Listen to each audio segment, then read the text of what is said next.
Hello, everyone, and welcome. Today we're going to be talking about early childhood homeschooling. And today with us we have Susan Evans from susanevans.org. And Susan Evans is a homeschool mother of four. She's also a homeschool conference speaker. She is a creative writing teacher, and she is the author of two books, Growing Up a Missionary Kid and Becoming a Prayer Warrior, A Personal Journey.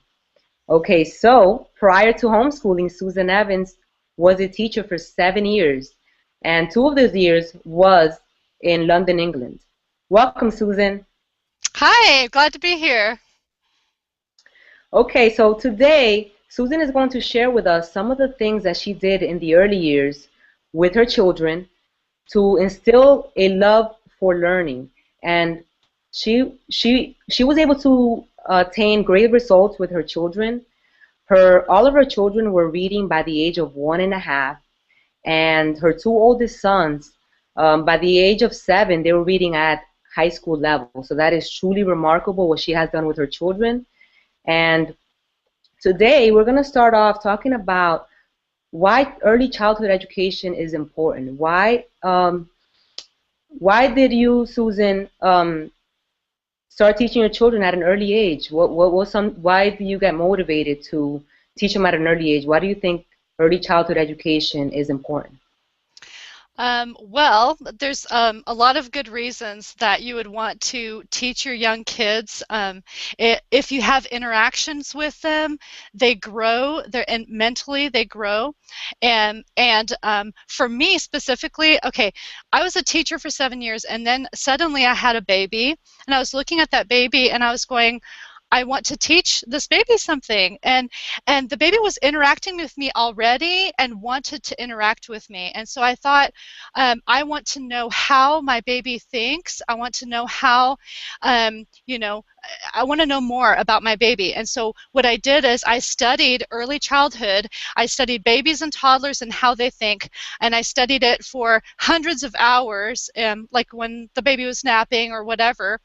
And so I came across a lot of research about cognitive development in early childhood and what happens when babies are stimulated, and things that just you take maybe a few seconds. Some of them are just 60 seconds or less. And some of the things that I did, so like in the different senses, I stimulated the different senses, like sight. I would do tracking exercises that were super simple. And by the way, these tracking exercises are like black on white, and I just did it with a marker. So a lot of these things, in fact all of them, cost nothing. I mean, you could just do them. Even if you're poor, you can do them, and stimulate the mind of your baby to be able to um, have them be more curious about the world. They're less colicky. Like when my babies were crying or something or gassy, I would show them like black and white letters of the alphabet and things like that, and they would stop crying because it was interesting and it kept their attention. And so their attention then is longer as well. And so this is what Charlotte Mason calls the habit of focused attention. And the longer they're able to pay attention, the more they're able to think, and so they're able to interact with you on a more intellectual level. Like they, okay, like for example, I would have, okay, well, let me go back and say, because what I say to almost every seminar that I do about early childhood is this Institute for the Advancement of Human Potential, Glenn Doman, did this research, and it all started with this one baby, but it's been duplicated in a lot of children who were handicapped, and one baby had half a brain missing. Like half their brain was gone because I think it was because of an accident or something. And so these parents wanted their child to not be a vegetable. So here they are, just tears running down their face, and they're just like, please, please tell us what we can do with our baby to help our baby to be normal. Please, we don't want just to have a handicapped baby the rest of our lives. And so they would basically, what they did was they showed the baby letters of the alphabet. Okay, so you go a b b k k for the sounds of the letter of the alphabet. So what I did was I did this on black marker on white pieces of paper, and you could do it on index cards too, I suppose. Mine were a little bit bigger than that. And sometimes I would have the baby like trace it with his hand or something like that. And they loved it. Okay. And so this baby with half a brain could read by age 1.5, and the parents were just like, oh my goodness. So if you can do this with a mentally handicapped child, then why on earth would you not do that with normal kids? Imagine the potential. Okay, these are our babies. Okay, the people that are coming to this seminar, you're probably a mom. If you're watching about early childhood, most men don't care that much about this, but and if they are, hi. You should definitely interact with your babies too if you're a father, definitely. But anyways, as a mom, you look at your baby and you want that baby to have the best in life. Okay, you want their maximum potential to be developed. You don't want them to be stunted in their growth. And there's been studies done in orphanages in third world countries where they do not have the interaction that they need, and that has stunted their growth, so that, for example, at age 2 they couldn't sit up. Okay, so they were behind developmentally. Even though they came in completely healthy, they were developmentally delayed because they did not have this infant stimulation or interaction one-on-one with the parent or caregiver. And so it's vital. Well, I mean, reading with your babies isn't vital. You can love your babies, and if you choose to not teach them to read at young ages, that's fine. I'm not going to call you names like some people call us names and get mad and cuss at us. I mean, yeah, we were Yes. just talking before this show that both of us have gotten hate mail about this. And what, a few seconds interacting with my baby, and then they could read at age 1.5. It's so much easier to teach your baby to read when they're tiny than when they're older.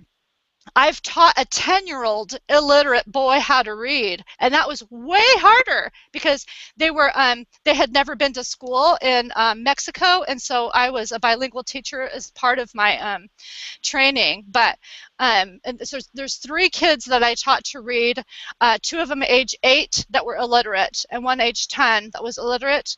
And it's so much harder because they're not interested.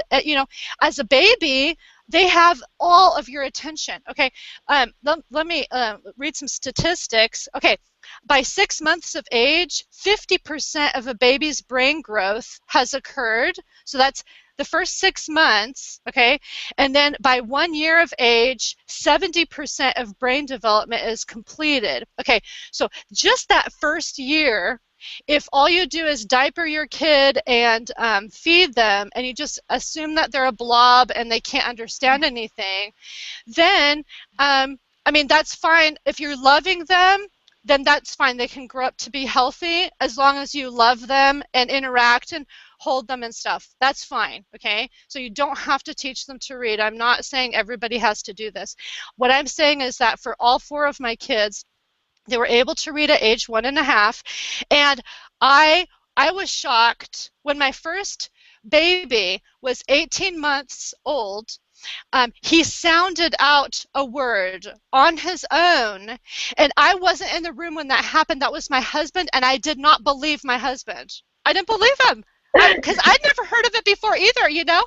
And I was like, oh my goodness, because I was just doing it for fun, just, you know, the alphabet, and I was not expecting anything from my baby. I was just saying, you know, b, or m, and you know, and they would look at me and or look at the card and just look, you know, and they were happy. Um, Now I'm wondering whether people, if your kid is about to take a nap or is tired or cranky, I wouldn't do infant stimulation exercises probably, except for the black on white, because that actually soothe them to distract their attention. It's like if you have a stomach ache, like if I have a stomach ache, but I watch a movie, I forget about my stomach ache, so I'm not like crumpled over because for some reason, because my focus is not on it, it doesn't hurt as badly, you know. So it's the same for them when they're looking at those cards, and especially the alphabet, because why not teach them the alphabet sounds? So Yeah. yeah. So what you were asking about, I can't remember Okay, what your question was. so um, back to the question of that some people believe that starting any type of early education with your children is abuse. What do you think about that? And can you share with us a little bit of what happens if people don't take advantage of the early years?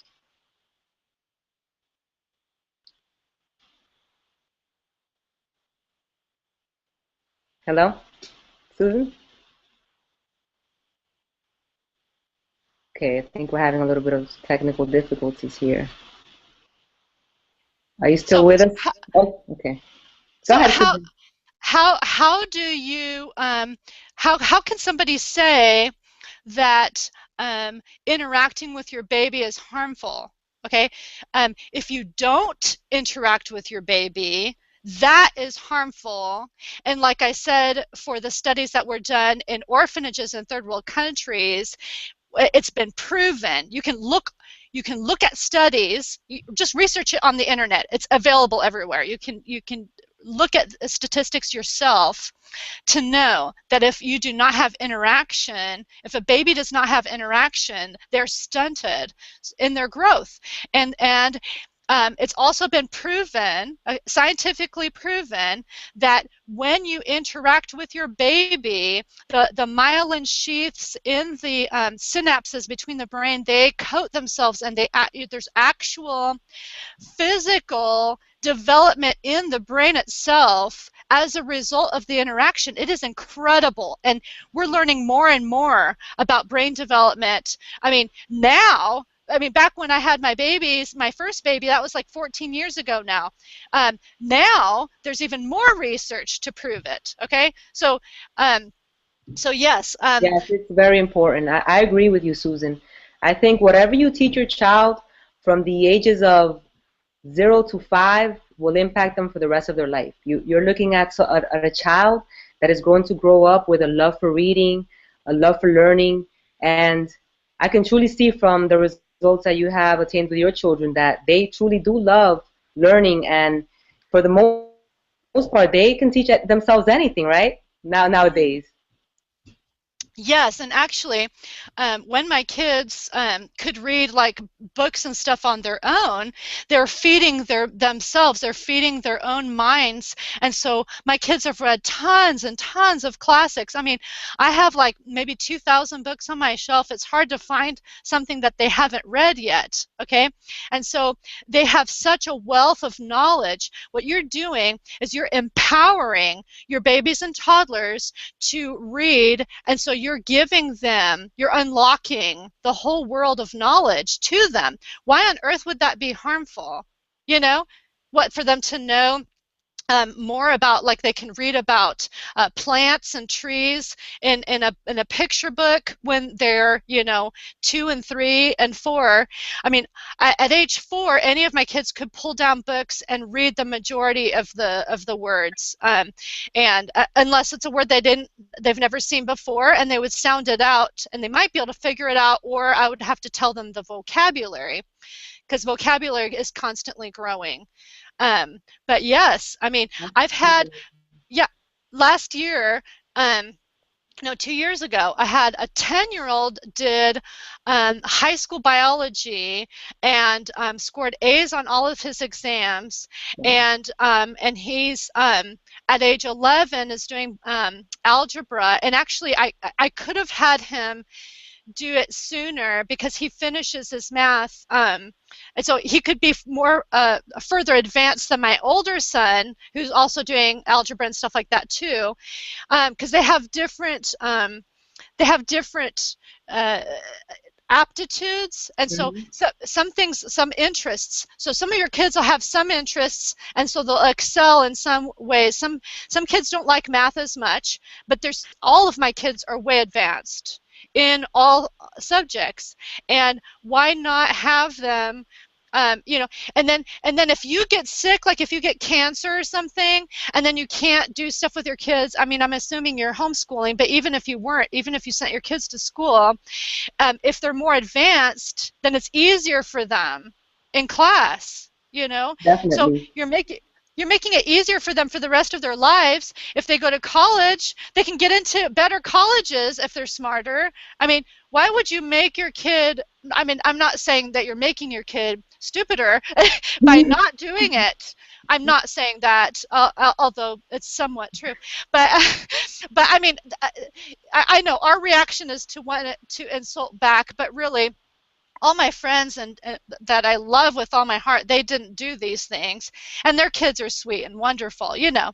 But I just know that if I know something that I can do with my small children that would give them an edge and help them to have a higher potential in life, for me not to do that would be wrong.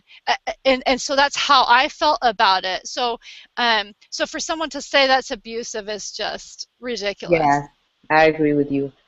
And a lot of the people watching today are probably homeschool parents of younger children, and also probably parents that decided to preschool their children. Because I've seen a lot of mothers now preschooling their children at home.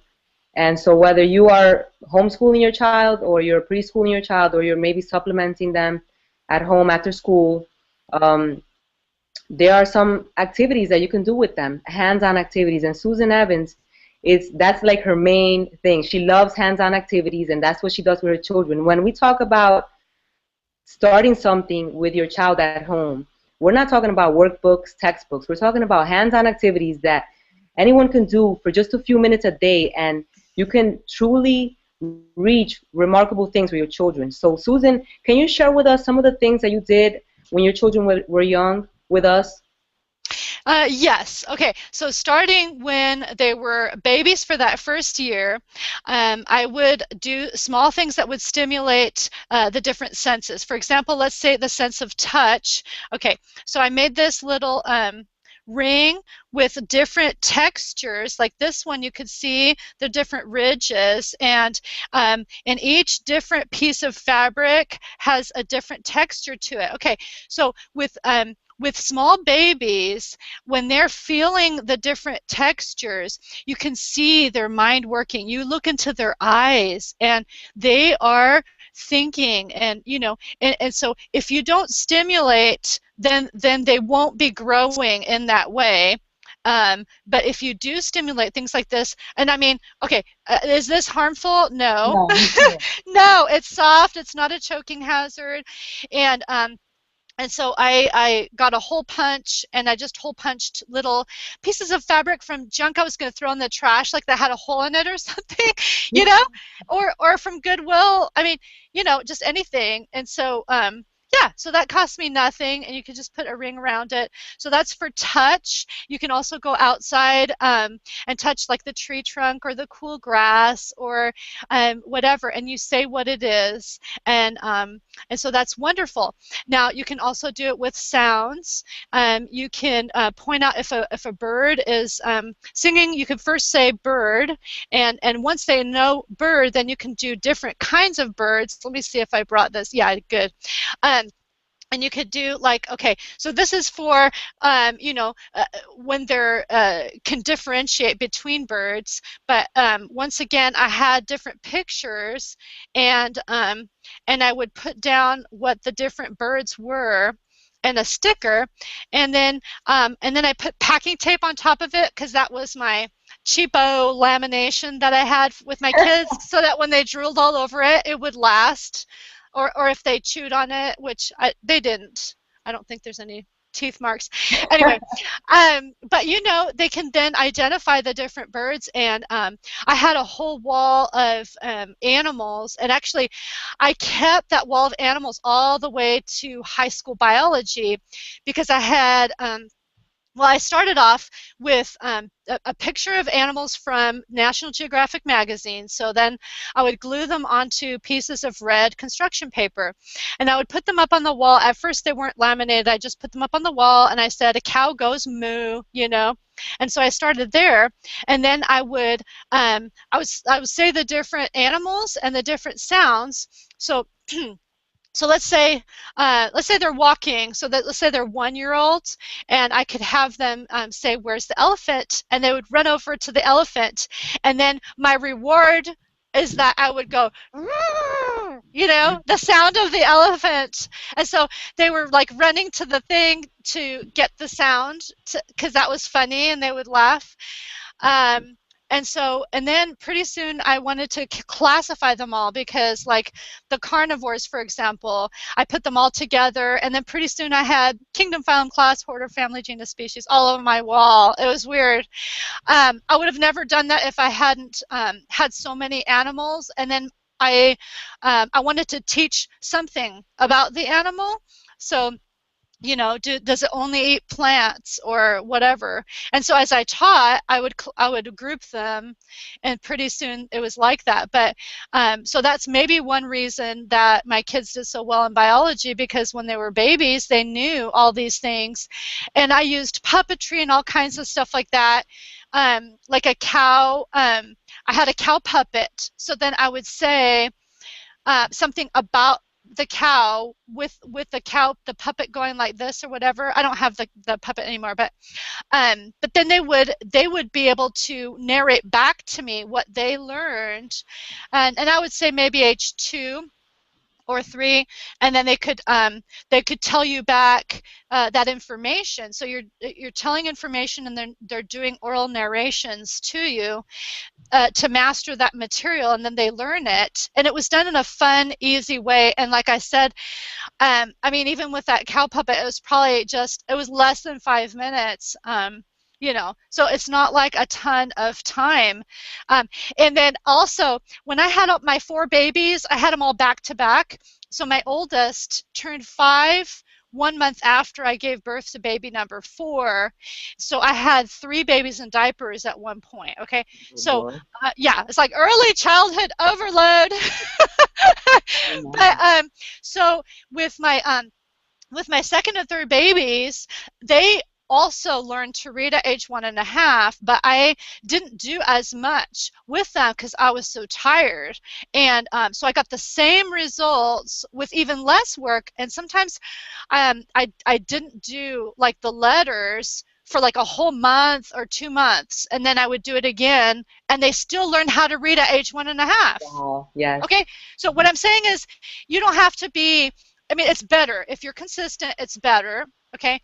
But you can be tired, and you don't have to feel like it, and then you can do it again. It's not like, it's not like you're actually, yeah, you won't fall behind for sure, you'll just move forward. And then, um, Yeah, so other things I did is I would have them bring me like big foam letters. If I go m, where's the m? And then the toddler would bring me the m or whatever, and just all kinds of stuff like that. Movement, I would teach the kids like down, up, down, and like from when they were babies, so they knew do you want to get up? Like if they're in the high chair, they now understand what up means because I showed them. Now something about babies and the way that they think in images and they think in emotion and stuff like that. And so the only reason that, yeah, they're people, they have a soul and they're a person just like you when they're born. And so if you treat them with dignity, instead of talking down to them or assume, well, I do. Well, I mean, we all talk, baby language to them, and that's cute. That's fine. I do that too. But what I'm saying is, I just, I'm assuming that they have intelligence, and so they were able to interact with me on a higher level. Like I see a lot of kids at playgrounds and things like that who are like 3, 4, or 5 who act like my kids did before age 1, you know,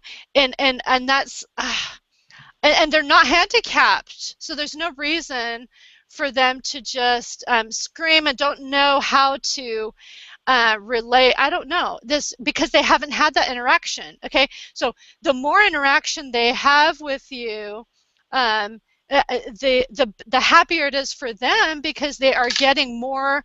They're getting more stimulation mentally, so they have more food for their mind. So if you just have them off to the side and you're doing your chores all day and you never interact with them, they're not going to grow in the same way that if you spent 60 seconds on something like learning letters or something like that. It doesn't have to be letters. It could be, colors, or like I said with this, just textures or just fun things like that. Fun things can interact with their mind and grow their mind as well. And so, yeah, I love doing all these different kinds of things. Smells too. You can put like vanilla under their nose and they go, huh.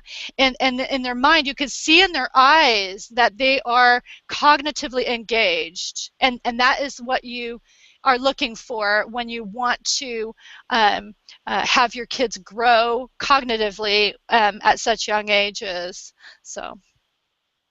Thank you so much for sharing all of this information with us. And I like that the activities that you have, anyone can do, regardless of income level. And it's simple. And the main thing is for parents to interact with their children, to spend time with their children. Don't sit your child in front of a television all day long because it will impact them in the future. And so Susan has a great website, susanevans.org.